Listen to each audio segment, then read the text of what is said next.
कहते हैं कि अरे ये सर्जरी कराती है, ये कराती है, वो कराती है। मैं कहती हूँ हाँ, मेरा पैसा है, मेरा जिस्म है, तेरे बाप का क्या जा रहा है। So just enjoy the view ना, दिक्कत क्या है।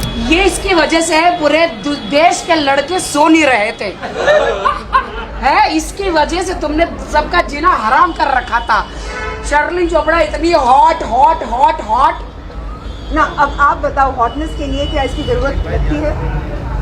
शर्लिन चोपड़ा इतनी हॉटी, उसके अंदर से निकली इतनी बड़ी पॉटी है। उई माँ, हाल ही में मैंने ये हैवी ब्रेस्ट इम्प्लांट्स निकलवाए क्योंकि मुझको क्रॉनिक पेन हो रहा था। Chronic chest pain, back pain, neck pain, shoulder pain, shortness of breath, brain fog वगैरह वगैरह। मेडिकल इन्वेस्टिगेशंस के नतीजे जब सामने आए, पता चला कि इस क्रॉनिक पेन की वजह ये हेवी ब्रेस्ट इम्प्लांट्स थे।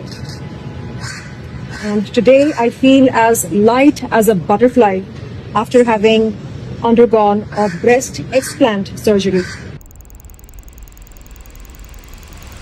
10 नवंबर 2025 शर्लिन चोपड़ा ने अपने इंस्टाग्राम पे एक रील डाला, आप वो रील देखिए। Since the last couple of months, I have been enduring chronic back pain, chest pain, neck pain, shoulder pain, and also chronic pressure in my chest area. After a series of medical investigations and back and forth consultations with medical experts, I have realized that the cause of my chronic pain has been, that's right, my heavy breast implants. इस reel में शर्लिन बता रही है कि last couple of months में उन्हें chronic back pain, chest pain, shoulder pen, neck pen, यहाँ तक कि चेस्ट एरिया में भी पेन हो रहा था। जब इन्होंने डॉक्टर से पता किया तो उन्होंने सिर्फ एक ही रीजन दिया, वो था इनका एक परफेक्ट दिखने की लत। इस लत के कारण इन्होंने लाखों रुपीज खर्च करके अपने ब्रेस्ट इम्प्लांट करवाए थे। जी हाँ, ये ब्रेस्ट इम्प्लांट की देन है। मगर इन सब पेन से तंग आकर फाइनली शर्लिन ने ये डिसाइड किया कि अब वो अपने इम्प्लांट्स रिमूव करवाएंगी ताकि वो एक नॉर्मल इंसान रह पाए और उनका पुराना स्टेमिना वापस आ पाए। मगर क्यों वो शर्लिन, जो कुछ समय तक इम्प्लांट के लिए कुछ ऐसा कह रही थी, कहते हैं कि अरे ये सर्जरी कराती है, ये कराती है, वो कराती है। मैं कहती हूँ हाँ, मेरा पैसा है, मेरा जिस्म है, तेरे बाप का क्या जा रहा है।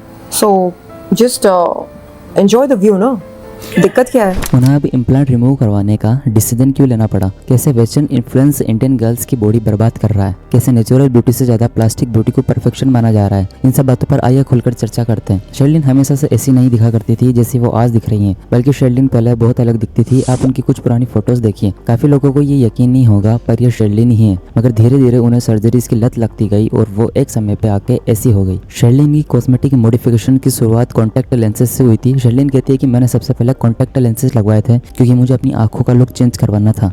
फिर एक ऐसा टाइम आया जब उन्हें अपना फ्लैट चेस्टेड लुक पसंद नहीं आता था, तो मैंने ब्रेस्ट इम्प्लांट करवा लिए और उसके बाद एक के बाद एक छोटे मोटे चेंजेस होते चले गए और धीरे धीरे एक पूरी ट्रांसफॉर्मेशन हो गई। मुझे लगता है कि अगर कोई सर्जरी किसी इंसान को अपने बॉडी को एक्सेप्ट करने, खुद से आई लव यू कहने का कॉन्फिडेंस दे सकती है तो वो बिल्कुल वर्थ इट है। इसी वजह से शर्लिन एक के बाद एक सर्जरीज करवाती चली गई। लेकिन अब शर्लिन को यह समझ में आ चुका है कि उनका ये फेक ब्यूटी स्टैंडर्ड्स के पीछे भागना कितना बड़ा गलत डिसीजन था। इंस्टाग्राम और हॉलीवुड ने आज के जनरेशन के दिमाग में एक ब्लूप्रिंट डाल दिया है। पिंक लिप्स होने चाहिए, लिफ्टेड नोज, टाइट जो लाइन, लार्ज ब्रेस्ट और जीरो फैट वेस्ट। और यही रीजन है कि आजकल हर लड़की अपने नेचुरल लुक को फेक स्टैंडर्ड से कंपेयर कर रही है और खुद को उनसे इंफीरियर समझ रही है। और यह ट्रेंड शुरू हुआ था कुछ ग्लोबल इन्फ्लुएंसर्स की वजह से, जैसे किम कार्दाशियन, निकी मिनाज, काइली जेनियर जैसी सेलिब्रिटीज, जिन लोगों ने अपने बॉडी को एक प्लास्टिक ब्रांड बना दिया। किम कार्दाशियन ने सो कॉल्ड परफेक्ट फिगर का एक ग्लोबल टेम्पलेट बना दिया। उनका कर्वी बॉडी, शार्प जुलाइन और फ्लॉलेस मेकअप इतना ज्यादा पॉपुलर हुआ कि दुनिया भर में लड़कियां उनके जैसी लगने के लिए कॉस्मेटिक सर्जरीज, क्लिनिक के चक्कर लगाने लगी। निकी मिनाज ने अपने बॉडी और लुक से एक कंप्लीटली नया ट्रेंड सेट कर दिया था, जहां लार्ज हिप्स और hourglass shape fashion statement बन गया था। काइली जेनर ने तो पूरी लिप्स इंडस्ट्री बदल दी थी। उसके लिप फिलर्स के बाद तो दुनिया भर में काइली की लिप्स का क्रेज छाया रहा। मिलियंस ऑफ गर्ल्स ने अपने लिप्स मॉडिफाई करा लिए सिर्फ उसके जैसा लगने के लिए। काइली लिप्स ट्रेंड तो आज तक वायरल है। इंडिया भी इन इन्फ्लुएंस से बचा नहीं। आज इंस्टाग्राम पर देखो, हर दूसरी से तीसरी रील में कोई ना कोई इन्फ्लुएंसर फिल्टर लगाकर परफेक्ट लिप्स और लिफ्टेड आईज दिखाती है। इस फिल्टर कल्चर ने एक साइकोलॉजिकल प्रेशर क्रिएट कर दिया है कि अगर मैं उन जैसी नहीं दिखती तो मैं प्रिटी नहीं हूँ। मैंने चिन फिलर कराया, मैंने लिप फिलर कराया है, जॉ लाइन कराई है, मेरी नकली जॉ लाइन। यह बहुत डेंजरस माइंडसेट है। इंडियन गर्ल्स अपनी दूसरी क्वालिटीज भूलकर सिर्फ अपने बॉडी और अपने फेस पर ज्यादा फोकस करने लगती है। मुंबई, दिल्ली, बेंगलोर जैसी सिटीज में कॉस्मेटिक क्लिनिक्स का बिजनेस हर साल डबल हो रहा है। What a transformation. ये न्यासा देवगन है, अजय देवगन एंड काजोल की बेटी। commenting on my looks and everything.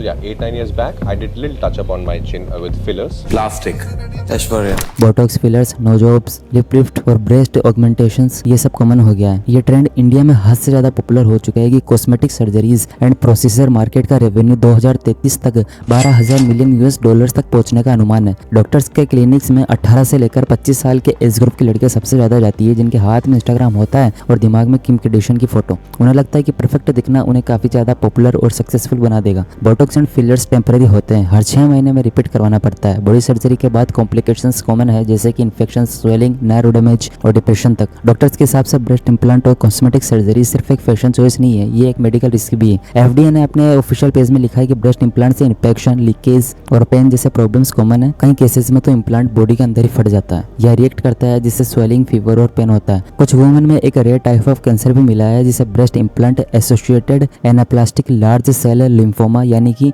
BIA-ALCL कहते हैं। कई लोग तो सर्जरी के दौरान ही मर जाते हैं। 2009 से 2022 के बीच में डोमिनिकन रिपब्लिक में कॉस्मेटिक सर्जरी करवाने के बाद 93 अमेरिकन सिटीजन्स की डेथ हो गई। 2009 से 2018 तक हर साल सिर्फ 4 डेथ होती थी, लेकिन 2019 से 2022 के बीच में एवरेज 13 डेथ्स पर ईयर्स हो गई और 2020 में तो ये नंबर अपने पीक पर पहुंच गया था, जब 17 लोग कॉस्मेटिक सर्जरी के चक्कर में मारे गए। ये डाटा देखकर साफ साफ समझ में आता है कि सिर्फ सोशल मीडिया के राइज के बाद ही डेथ्स भी बढ़ने लगी है। और एक शॉकिंग बात भी ये है कि इस कॉस्मेटिक सर्जरी से सिर्फ और सिर्फ टेम्परेरी रिजल्ट्स मिलते हैं। कुछ समय बाद इंप्लांट चेंज करवाने पड़ते हैं, नहीं तो वो लीक करता है या फिर इन्फेक्शन क्रिएट करता है। मतलब एक सर्जरी के बाद लाइफ लॉन्ग मेंटेनेंस शुरू होती है और हर प्रोसीजर एक नया रिस्क लेके आता है। पर ये बातें कभी सोशल मीडिया पर वायरल नहीं होती, क्योंकि दुनिया सिर्फ बिफोर और आफ्टर की फोटो देखती है, उनके बीच का दर्द नहीं। निकी मिनाज ने एक इंटरव्यू में कहा था कि मैं गारंटी करती हूँ, अगर तुम अपने बॉडी में कुछ भी बदलोगे, कोई भी सर्जरी करवाओगे या फिर कोई भी आर्टिफिशियल चीज करोगे, तो एक दिन तुम जरूर पीछे मुड़कर देखोगे और सोचोगे कि मैं तो पहले से ही परफेक्ट थी, जैसी थी वैसी ठीक थी। काइली ने ये खुद कन्फेस किया है कि ये जो ब्रेस्ट इंप्लांट और ये जो कॉस्मेटिक सर्जरीज कराना उसका बहुत ही बड़ा डिसीजन था। 2023 में उसने ये कहा था कि काश मैंने अपने ब्रेस्ट इंप्लांट नहीं करवाए होते। उसने ये भी बोला था कि लोग ऐसे प्रोसीजर्स के बारे में सोच रहे हैं, उन्हें चाहिए कि पहले अपने बच्चे हो जाने दे, उसके बाद ही ऐसे सर्जरीज कराने का डिसीजन ले। मतलब सीधा कहने का मतलब ये था कि ये डिसीजन उनके लिए रिग्रेट बन गया और ये चाहती है कि दूसरे लोग उसकी ये गलती कतई रिपीट ना करें। मतलब जिन लोगों को लड़कियां आइडल समझ रही है, उनसे इन्फ्लुएंस होकर सर्जरीज करवा रही है, वो खुद अपने डिसीजन से खुश नहीं है। पर उनके फॉलोवर्स ये नहीं देखते, इंस्टाग्राम के रील्स में सिर्फ ग्लैमर दिखता है, दर्द नहीं। जब किम कार्दाशियन कैमरा के पीछे मेकअप रिमूव करती है, तब फिलर के पीछे छुपी रियलिटी बहुत अलग होती है। इंडियन गर्ल्स ये सब चीजें देखकर उनका जैसा लगना चाहती है और फिर अंदर ही अंदर अपना कॉन्फिडेंस खो देती है। शैलिन चोपड़ा ने अपने ब्रेस्ट इंप्लांट के बाद रिग्रेट किया था, निकी ने रिग्रेट किया था, लेकिन यंग लड़कियों को इन सब चीजों से कुछ भी फर्क नहीं पड़ता। जैकलिन और नोरा फतेही को ले लो, उन्होंने भी बहुत सर्जरीज के बाद ऐसी बॉडी अचीव करी है। यहाँ तक कि रीवा अरोरा जैसी यंग इन्फ्लुएंसर भी प्रेशर है कि वो एक सर्टेन वे में दिखे, तब जाकर वो एक परफेक्ट मॉडल जैसी दिखेगी। ये सब एक टॉक्सिक लूप बन के रह गया है, जिसमें कि सेल्फ वर्थ अपीयरेंस से ही मेजर होती है। असली प्रॉब्लम ये नहीं है कि लोग अपने अपीयरेंस पर ध्यान देते हैं, प्रॉब्लम ये है कि लोग अपने ओरिजिनल सेल्फ से नफरत करने लगते हैं। नेचुरल लिप्स को फ्लैट बोला जाता है, डार्क स्किन को डल बोला जाता है और रिंकल्स को प्रॉब्लम। जब तक सोसाइटी ब्यूटी का मतलब परफेक्ट बॉडी और वाइट स्किन को समझेगी, तब तक ये सब चीजें बदलने नहीं वाली और तब तक ही ये इनसिक्योरिटी का बिजनेस चलेगा और आने वाले टाइम में ये और भी ज्यादा ग्रो होगा। प्लास्टिक सर्जन्स और कॉस्मेटिक कंपनीज इसी इनसिक्योरिटी से पैसा कमा रहे हैं। सबसे प्रोमिनेंट चीज है वो है उनका nose. In a recent picture we can see that उनका जो नाक ब्रॉड था वो अब स्लिम एंड स्ट्रक्चर दिख रहा है। दिस मीन्स उन्होंने राइनोप्लास्टी सर्जरी करवाई है। Like her sister Janhvi Kapoor, उनका फेस भी चबी था। इट इज पॉसिबल दैट उन्होंने भी buccal fat removal surgery and jaw line correction surgery करवाई to achieve a more defined jaw line and slimmer face. Now look at her lips. उनके upper lip का volume बहुत ही कम है, सो उन्होंने lip filler करवाया। हर add के थ्रू एक ही message दिया जाता है कि तुम में कुछ तो कमी है और हम बिना सोचे समझे इस बात पर बिलीव भी कर लेते हैं। पर सच बात तो ये कि ब्यूटी तब तक खूबसूरत है तब तक वो रियल है। नेचुरल फेस पे कॉन्फिडेंस दिखता है और आर्टिफिशियल फेस में इनसिक्योरिटी। जो लोग जेन्युइनली सेल्फ लव करते हैं, उन्हें फिल्टर्स की जरूरत कतई नहीं पड़ती। बोटॉक्स से एक्सप्रेशंस खत्म हो जाता है, फिलर से फेस अननेचुरल लगता है और सर्जरी से बॉडी का नेचुरल रिदम चेंज हो जाता है। ये सब एक टेम्पररी इल्यूजन है, एक मास्क की तरह। अगर तुम्हें लगता है कि तुम सर्जरी से परफेक्ट हो जाओगे, तो एक बात हमेशा याद रखना कि परफेक्शन की कभी कोई फिनिश लाइन नहीं होती। इंडिया में ये कल्चर और ज्यादा डेंजरस हो गया कि अब 16-17 साल की लड़कियां भी कंसल्टेशन के लिए क्लिनिक्स पे जाती है, सिर्फ एक इन्फ्लुएंसर जैसी लगने के लिए। इस दुनिया ने ब्यूटी का मतलब बदल दिया है, पर हम चाहे तो उसे वापस ला सकते हैं। ब्यूटी का मतलब फिल्टर नहीं है, एक्सेप्टेंस होना चाहिए। परफेक्ट लिप से ज्यादा जरूरी है एक ऑनेस्ट स्माइल, शार्प जॉलाइन से ज्यादा जरूरी है कॉन्फिडेंट माइंड। निकी मिनाज ने बॉडी बदली, पर दुनिया आज भी उसकी वॉइस से ही ज्यादा इंस्पायर्ड होती है। इसका मतलब ये हुआ कि टैलेंट और पर्सनालिटी नेचुरलिटी ही असली ब्यूटी है, ना कि प्लास्टिक। शर्लिंग का केस एक परफेक्ट एग्जांपल है कि आप कितने ही अंधे हो सकते हो फेक ब्यूटी की रेस में भागते भागते, और लास्ट में ये रिग्रेट के सिवाय आपको कुछ नहीं मिलता। I hope you like this video and my perspective of seeing things. अगर वीडियो पसंद आए तो प्लीज सब्सक्राइब कर देना चैनल को। मिलूंगा आपसे नेक्स्ट वीडियो में, तब तक के लिए take care and bye bye.